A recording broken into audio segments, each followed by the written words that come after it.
Hey philosophy students, how you doing? I'm going to try this again. I was just recording you a video and it shut down. I'm not sure why that happened, but I'm going to try it again. So hope you're all doing well and hanging in there. I just want to let you know that later today I'll be emailing you concerning the idea that you're able to access Google Classroom and get these videos and any other resources I put up there. The central office and our district really wants to know that you're at least being contacted and tracking that. If you don't respond, then they'll probably somebody from central office or the administration will be contacting your place of residence to make sure that you're able to access things and kind of track that a little bit. So I'll send out an email, just respond to it that you're aware of what I'm posting and things like that. The state education department hasn't made a ruling yet on grading. So just make sure that you don't get caught here having to do all these things. If they say that we are required to grade you for credit and things like that. So just pay attention to what we're doing here if you could and follow along, and hopefully, it'll work out in your favor. But what I want to do today is just kind of piggyback on what we talked about yesterday with the pre-Socratics and go right to Aristotle, who had a preoccupation with metaphysics. Okay, so he was the one that actually gave this discipline its name after the physics, which he wrote, and answering the question, what is real? And he also dove into this idea of, despite the fact that we change constantly, is there a continuity that continues? Is there something that's the same despite the change that we see? For instance, you can be charged with a crime that you committed years ago. So let's say that you guys are 17 or 18 now. Say that you commit a capital crime.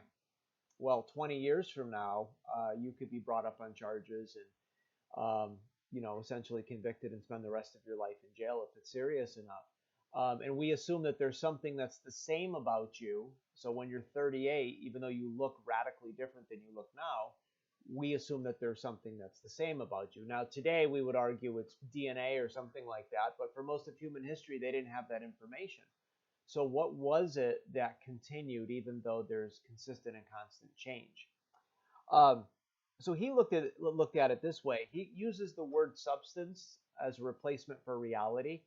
So he says that basically substances are matter plus form. Okay, substances are matter plus form. And so he, unlike Plato, argued that the form is embedded in the thing itself. So behind me, you see a bookcase, and the form of the bookcase, okay, is embedded in the bookcase. Okay, so it's form, that's why you know it's a bookcase. The matter that makes up that bookcase is wood. Wood plus form equals bookcase. Okay, not all bookcases are wood. We have some at the high school that are metal, actually, some older ones. But wood plus bookcase equals form, or equals, I'm sorry, wood plus form, bookcase, equals substance. Okay, reality. That's how you know what a bookcase is. Now, the other thing that can happen is, and Aristotle recognizes, I could break that bookcase up. I could smash it, cut it up, and make it kindling wood to start a fire. Well, now the new form of that thing would be kindling wood, but the matter would be bookcase. So now I'm breaking up the bookcase into kindling wood. The form of kindling wood tells me it's kindling wood, but the matter was the bookcase. Okay?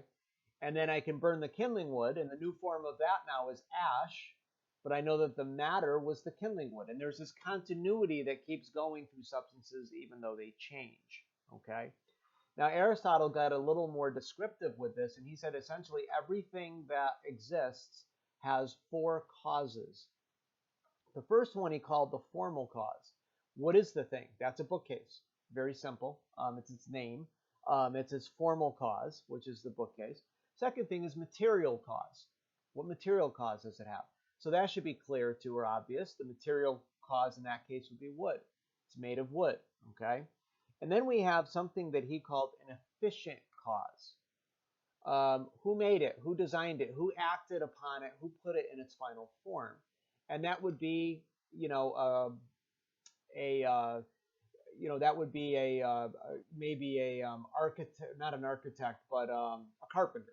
Okay, a carpenter made the bookcase, and if you had blueprints, maybe you would say an architect put the blueprints up. Okay, so that would be the efficient cause. All right, who did it, who acted upon it, who put it in its final form, and then finally you have the final cause. What is that thing going to be used for?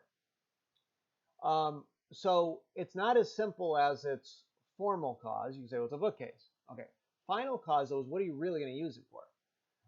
So behind me, you see, I don't know if you can see it, but there's a baseball on the top of it. It's not just holding books. Some people put plants in their bookcases. Some people put other things, screens maybe of some kind. I don't know. But there's different things that we can do with a bookcase. For instance, a statue. Think of all the different answers you might have for the final cause there. Is it a artifact of beauty? Is it something that you're worshiping? Is it, right? There's a lot of different final causes for a statue, for instance. Okay. Then he said that you have everything has its actuality and its potentiality. So that bookcase behind me has been actualized. That's what it is. Its potentiality, it can become ash, can it? Right? If we broke it up. The other illustration that's helpful is like an acorn and an oak. An acorn has the potential to become an oak. When it becomes an oak, it's actualized as an oak. Okay? But the acorn doesn't have the potential to become a bat. Okay? So it helps us to classify things. What is their potential? What's going to happen when it's actualized? Now, Aristotle went farther than that, and he looked at the universe and said that there had to be something that was actualized to start and then produce all the other things that came after that. He called it the unmoved mover. And so getting back into briefly our discussion over the question of God, Aristotle essentially argued there was something that had to start all motion, all movement. That was the starting point. He didn't really characterize God as a way that we would be used to today. It was more of a pantheistic type of idea, almost like a love and a lover. Aristotle acted upon matter, not Aristotle, the unmoved mover acted upon matter, the universe. Matter, Aristotle thought, was eternal.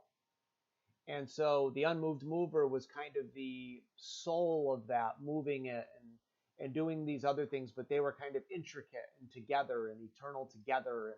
So, there wasn't really a religious notion to this, just the unmoved mover is where he went with that.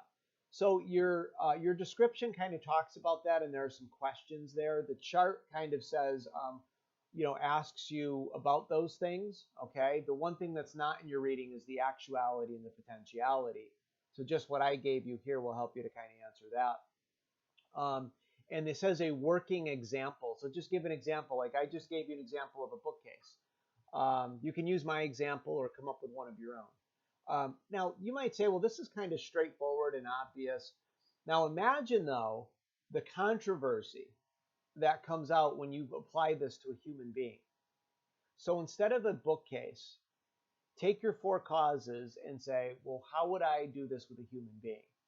And you're going to see how animated that discussion will get pretty quick. Okay, material, formal, efficient causes of the human being, and certainly final cause has a lot of disagreement. So those are things too. I'm reading a book on transhumanism right now, if you remember from the worldview chart, and this idea of actuality and potentiality. So what potentials do humans actually have? Can we become a hybrid of technology and robotics and humanity, and will we evolve to the next stage of being? That's what the transhumanists look at and want. So this is not as straightforward as you would think, and it's very much at the heart of our discussions today, okay? So I want to shift gears briefly to nonsense, okay? This book that we've been kind of looking at with the everyday logical fallacies. I just want to go a little bit further because this is connected actually to Aristotle too. You've heard the word fallacy before. Now, what a fallacy is an error in thinking or reasoning. Okay, we'll say it's fallacious. Okay, it's an error in thinking or reasoning, and it usually refers to conclusions that sound correct, okay, but in actuality are wrong. So you hear this today, people arguing, um, should we be comparing this virus to wars, for instance? That this virus is killing people, more people than 9/11, or are those category mistakes? Are they really comparing apples to apples, or is that comparing apples to oranges? This is where you'll hear people cry fallacy. You'll see other people say that it's valid. So these words we see being used on the news right now. Um, so conclusions, do they follow from the premises? Okay. Now, all a premises is so a syllogism. Let's do it this way. A syllogism are two premises and a conclusion. Okay, that's what's meant by a syllogism. Now, conclusions, do they follow from the premises? If they do, then they're valid. If they don't, then they're invalid. This is deductive logic. I'll give you a couple examples in a second. Okay, two statements and a conclusion. Okay, the most famous one that we've done in class: all men are mortal. Socrates is a man. Therefore, Socrates is mortal. We found that out, right? As we read the Apology and some of the other works. But so you have two premises there and a conclusion. Okay, it's deductive logic. If the conclusion follows from the premises, then it's valid. Okay, the argument is valid, even if the premises are crazy and they're So premises can be true or false. All right. Now, if the conclusion doesn't follow from the premises, okay, the argument is unsound. If the premises are false, the argument is also unsound. So you could have some pretty crazy premises that the conclusion follows from, and you could have a sound, or you could have a valid argument, but it would be unsound. Okay.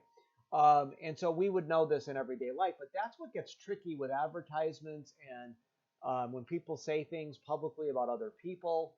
A lot of times there's fallacies there, but they sound true until you break them down. And this is really important right now when you think of what's going on with medicine and vaccines and your premises and conclusions and the scientific method and how all that works together. Let me give you some examples, okay? The first one, currently, no THS student is allowed in the high school. Serena is a THS student. Therefore, Serena is not allowed in the high school. Okay, that's true, that's valid, and that's sound. All right, the premises are true, the conclusion follows, the argument is sound. Okay? Now, let's look at look at this argument. It's valid, but it's unsound, and see if you can pick up on this. All gorillas grunt loudly. Elizabeth is a gorilla. Therefore, Elizabeth grunts loudly. Okay? Now, it's valid because if the premises are true, the conclusion follows. But the Elizabeth that's in philosophy with us is not a gorilla. And actually, as far as I know, she doesn't grunt loudly. She probably sings very nicely, actually. She's in guitar club, too. But my premise there is not true. Okay, so the argument flows only if the premises are true. Here's another one. Now, see if you can pick up on this. Currently, all THS students must stay away out of the high school building. Mr. Richardson must stay out of the high school building. Therefore, Mr. Richardson is a student. Okay? So we see that the premises are true. You need to stay out of the building. I need to stay out of the building. But the conclusion doesn't follow. I'm not a student of the Torrington High School. Okay? So that's where the argument, okay, would be invalid because the conclusion does not follow from the premises. The premises are true, okay, but the conclusion is invalid. So it's unsound. The last one, okay, now see if you can pick up on this. Restlessness leads to crime. Dan Lee is experiencing restlessness. Therefore, Dan Lee is about to commit a crime. Okay? Restlessness leads to crime. Dan Lee is experiencing restlessness. Therefore, Dan Lee is about to commit a crime. Okay? Now, there's a lot of problems here. We have at least one premise that's false and a conclusion that's false. Okay? So the argument is unsound. Maybe restlessness leads to crime. It doesn't always. All right? I've been restless many times in my life and I haven't committed a crime. Most of the time. Just kidding. I don't even know if Dan Lee is experiencing restlessness. I would guess you are, Dan, if you're out there. But that doesn't mean that you're going to commit a crime. Okay? So those are some examples of how arguments can go wrong. Now, where it gets complicated for us is when, these are really straightforward, but what if we put some political terms in here, or economic terms, or medical terms? And we talk about testing, and we talk about tracing, and some of these other things you're hearing on the news. You can see how these need to be broken down and what a valuable skill this really is. This is deductive logic. It can really help us in our lives to figure out what's true and what's false, what's sound and unsound. Most of our problems with this really goes into the premises, though, don't they? Is that premise true or is it not true? And we know, though, that if the premises are true, the conclusion has to follow. So that can give us a lot of certainty with things. And we want that in medicine and testing and things like that. But most of our lives actually are lived with inductive reasoning. Okay?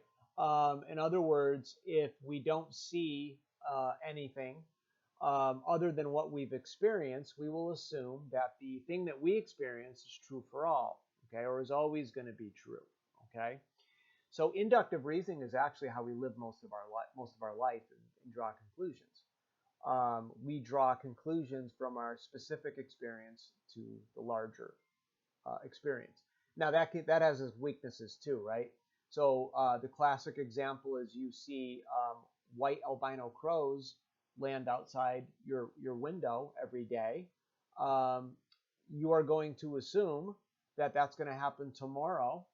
And then you're also going to assume, if you have no experience otherwise, that all crows are white and white crows. And we know that once a new discovery is made, your inductive logic was weak. Think of when this side of the world was discovered and how that changed people's perception of what was true. They had previously used inductive logic to make sense of their world, and now that was going to have to change. Okay.